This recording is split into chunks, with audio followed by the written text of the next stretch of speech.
दमदार कारण या गोल के जिंदगी में हर चीज मुश्किल होती है। अगर आपके पास कोई दमदार कारण नहीं है तो आगे बढ़ने में कोई समझदारी नहीं है, इसमें बहुत ज्यादा मेहनत लगेगी। नंबर 2, मैं हर दिन ऑप्शन चुनता हूं। चॉइस यानी चुनने की ताकत, ये मेन कारण होता है कि लोग एक आजाद देश में रहना चाहते हैं। हमें चुनने का अधिकार चाहिए। फाइनेंशियल रूप से जब हमारे हाथ में एक भी डॉलर आ जाता है तो ये हमारे हाथ में होता है कि भविष्य में अमीर, गरीब या मिडिल क्लास बनने का ऑप्शन चुने। हमारी खर्च करने की आदतें बताती हैं कि हम कौन हैं। गरीब लोगों की खर्च करने की आदतें गरीबी की होती हैं। बचपन में मुझे यह फायदा मिला कि मुझे मोनोपोली खेलना बहुत पसंद था। किसी ने मुझे यह नहीं बताया था कि मोनोपोली सिर्फ बच्चों के लिए है, इसीलिए बड़े होने के बाद भी मैं इसे खेलता रहा। मेरे पास एक अमीर डैडी भी थे जो मुझे एसेट और लायबिलिटी के फर्क को समझाते रहे। तो बहुत समय पहले अपने बचपन में ही मैंने अमीर बनने का ऑप्शन चुना और मैं जानता था कि मुझे सिर्फ इतना ही करना था कि एसेट, रियल एसेट को इकट्ठा करना था।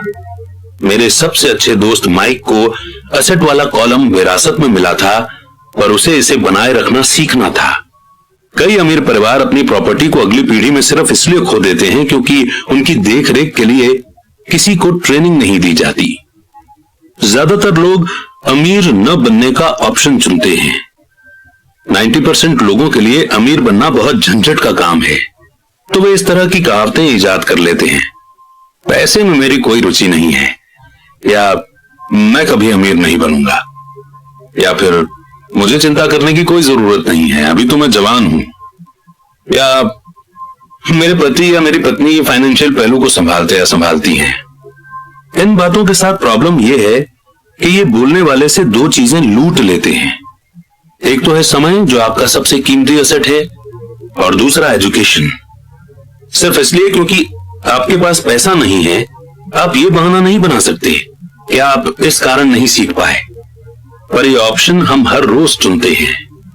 ये ऑप्शन कि हम अपने समय, अपने पैसे और अपने एजुकेशन के साथ हर दिन क्या करते हैं, यही ऑप्शन चुनने की ताकत है, यानी पावर ऑफ चॉइस। हम सभी के पास चॉइस होती है। मैं अमीर बनने का ऑप्शन चुनता हूं और मैं ये चॉइस रोज करता हूं। पहले एजुकेशन में इन्वेस्ट करें।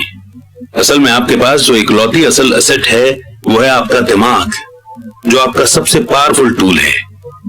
जैसा मैंने चॉइस की ताकत के बारे में कहा है, थोड़े बड़े हो जाने के बाद हम में से हर एक के पास ये चॉइस मौजूद होती है कि हम अपने दिमाग में क्या रखते हैं। आप सारा दिन एमटीवी देख सकते हैं, या गोल्फ मैगजीन पढ़ सकते हैं, या सिरेमिक्स की तलाश में जा सकते हैं, फाइनेंशियल प्लानिंग की क्लास में भी जा सकते हैं। चॉइस आपकी होती है। ज्यादातर लोग बस इन्वेस्टमेंट कर लेते हैं, पर इसके पहले इन्वेस्टमेंट के बारे में नॉलेज हासिल करने के लिए जरा भी पैसे खर्च नहीं करते। मेरी एक दोस्त है जो कि एक अमीर औरत है। अभी हाल ही में उनके घर पर चोरी हो गई। चोर उनके घर से टीवी और वीसीआर ले गए और किताबें जैसी की तैसी छोड़ गए। और हम सभी के पास इस तरह के ऑप्शन मौजूद होते हैं। एक बार फिर दोहरा दें, 90% लोग टीवी सेट खरीदते हैं और सिर्फ 10% लोग बिजनेस पर किताबें या फिर इन्वेस्टमेंट टेप खरीदते हैं। अब मैं क्या करता हूं? मैं सेमिनार में जाता हूं। मैं ऐसे सेमिनारों को पसंद करता हूं जो कम से कम 2 दिन लंबे हों, क्योंकि मैं सब्जेक्ट में पूरी तरह से डूब जाना चाहता हूं। 1973 में मैं टीवी देख रहा था और एक आदमी मेरे घर आया। वो 3 दिन के सेमिनार का ऐड कर रहा था कि किस तरह पैसा न होते हुए भी रियल एस्टेट खरीदी जा सकती है। मैंने $385 खर्च किए और उस सेमिनार की टीचिंग मेरे इतने काम आई कि मैंने उससे कम से कम $20 लाख कमाए होंगे। पर इससे भी ज्यादा इंपॉर्टेंट यह है कि इससे मुझे नया जीवन मिला। मुझे जिंदगी भर काम नहीं करना पड़ेगा और इसका कारण होगा वो एक सेमिनार। मैं हर साल कम से कम ऐसे 2 सेमिनारों में जाता हूं। मैं ऑडियो टेप भी पसंद करता हूं, कारण कि मैं उन्हें तुरंत पीछे यानी कि रिवाइंड कर सकता हूं। मैं पीटर लिंच के टेप को सुन रहा था और उन्होंने कुछ ऐसा कहा जिससे मैं पूरी तरह से असहमत था। हठी और क्रिटिकल, यानी कि जिद्दी और क्रिटिकल होने के बजाय मैंने रिवाइंड बटन दबा दिया और उस 5 मिनट के पीस को, ऑडियो पीस को कम से कम 20 बार सुना, शायद इससे भी ज्यादा बार। पर अचानक मेरे दिमाग को खुला रखने से मैं समझ गया कि उन्होंने वो बात क्यों कही थी।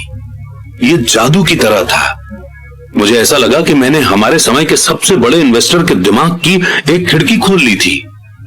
उनकी नॉलेज और एक्सपीरियंस की गहराई में मुझे बहुत ज्यादा गहराई और सीख मिली। इसका नतीजा यह हुआ कि मैं अब भी अपने पुराने तरीके से सोच सकता हूं और मेरे पास उसी प्रॉब्लम या सिचुएशन को देखने का पीटर का तरीका भी मौजूद होता है। मेरे पास एक आइडिया होने के बजाय दो आइडिया होते हैं। किसी भी प्रॉब्लम को एनालाइज करने का एक तरीका और जिसे जानना वैल्यूएबल है। आज मैं अक्सर कहता हूं कि पीटर लिंच इसे किस तरह करेंगे, या डोनाल्ड ट्रंप या वॉरेन बफे या जॉर्ज सोरोस। मेरे पास उनके मेंटल स्ट्रेंथ तक पहुंचने का रास्ता यही है कि मैं उनकी कही हुई बातों को सुनूं या उनकी लिखी हुई बातों को पढ़ूं। जिद्दी या क्रिटिकल लोग अक्सर कम सेल्फ एस्टीम वाले होते हैं, जो रिस्क उठाने से डरते हैं।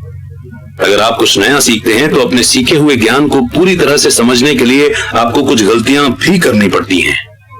अगर आपने यहां तक पढ़ लिया है तो एक बात तो तय है कि आप जिद्दी नहीं हैं। जिद्दी लोग किताबें कम ही पढ़ते हैं या टेप कम ही खरीदते हैं। उन्हें इनकी क्या जरूरत है? वे यूनिवर्स के सेंटर पॉइंट हैं। ऐसे बहुत से बुद्धिमान लोग होते हैं जिनके सामने अगर कोई ऐसा नया विचार आ जाए जो उनके सोचने के तरीके से अलग होता है तो वे बहस करने लगते हैं। इस प्रोसेस में उनकी सो कॉल्ड बुद्धि उनकी जिद के साथ मिलकर अज्ञान बन जाती है। हम सभी ऐसे लोगों को जानते हैं जो हाईली एजुकेटेड हैं या जो मानते हैं कि वे बहुत स्मार्ट हैं, पर उनकी बैलेंस शीट अलग ही तस्वीर दिखाती है। जो इंसान असल में बुद्धिमान होता है वो नए विचारों का स्वागत करता है, क्योंकि नए विचार पहले के विचारों के साथ मिलकर अद्भुत कॉम्बिनेशन बना सकते हैं। बोलने से ज्यादा इंपॉर्टेंट है सुनना। अगर ये सही नहीं होता तो भगवान ने हमें दो कान और एक मुंह नहीं दिए होते। बहुत से लोग अपने मुंह से सोचते हैं और सुनते समय नए विचारों और पॉसिबिलिटीज को समझने की कोशिश ही नहीं करते। सवाल पूछने के बजाय वे बहस करने लगते हैं। मैं अपनी दौलत के बारे में लॉन्ग टर्म नजरिया रखता हूं। मैं फटाफट अमीर बनने की मानसिकता में भरोसा नहीं करता, जो ज्यादातर लॉटरी खेलने वालों या कैसीनो के जुआरियों में पाई जाती है। मैं शेयर खरीद सकता हूं, शेयर बेच सकता हूं, पर मैं एजुकेशन के मामले में दूर की सोच रखता हूं। अगर आप एक एरोप्लेन उड़ाना चाहते हैं तो मैं पहले आपको इसे सीखने की सलाह देना चाहूंगा। मैं ऐसे लोगों को देखकर हमेशा शॉक्ड रह जाता हूं जो स्टॉक या रियल एस्टेट खरीदते हैं पर अपनी सबसे बड़ी दौलत में बिल्कुल इन्वेस्ट नहीं करते, जो कि उनका दिमाग है। सिर्फ एक या दो घर खरीद लेने से आप रियल एस्टेट के फील्ड में एक्सपर्ट नहीं बन जाते। नंबर 3, अपने दोस्तों को सावधानी से चुनें। साथ रहने की ताकत। सबसे पहले तो मैं आपको यह बता दूं कि अपने दोस्तों को उनकी अमीरी के हिसाब से मैं नहीं चुनता हूं। मेरे ऐसे भी दोस्त हैं जिन्होंने गरीबी में जीने की कसम खाई है, और ऐसे भी दोस्त हैं जो हर साल करोड़ों कमाते हैं। मुद्दे की बात यह है कि मैं उन सभी से सीखता हूं और मैं पूरा मन लगाकर उनसे सीखने की कोशिश करता हूं। मैं ये मानता हूं कि मैंने अमीर लोगों की तलाश की है, पर मेरी नजर उनकी दौलत पर नहीं बल्कि उनकी नॉलेज पर थी। कई मामलों में ऐसे अमीर लोग मेरे अच्छे दोस्त बन गए, जबकि कई बार ऐसा नहीं हुआ। पर मैं आपको एक फर्क बताना चाहूंगा। मैंने ये पाया है कि मेरे पैसे वाले दोस्त पैसे के बारे में बात करते हैं, और मेरा मतलब ये नहीं है कि उन्हें पैसे का घमंड है। वे इस टॉपिक में रुचि रखते हैं, इसलिए मैं उनसे सीखता हूं और वे मुझसे। मेरे वे दोस्त जो फाइनेंशियल दलदल में फंसे हुए हैं, वे पैसे, बिजनेस या इन्वेस्टमेंट के बारे में बात करना पसंद नहीं करते। उनकी नजर में ऐसा करना मूर्खता या बेईमानी होता है। इसीलिए मैं अपने गरीब दोस्तों से यह सीखता हूं कि मुझे क्या नहीं करना चाहिए। मेरे कई दोस्त हैं जिन्होंने अपनी छोटी सी जिंदगी में अरबों डॉलर कमाए हैं। उनमें से 3 ने एक ही एक्सपीरियंस बताया है। उनके गरीब दोस्त उनसे यह पूछने कभी नहीं आए कि उन्होंने ऐसा किस तरह से किया है, पर वे उनसे 2 में से एक चीज या दोनों ही चीजों के बारे में मदद मांगने आए, कर्ज या नौकरी। चेतावनी,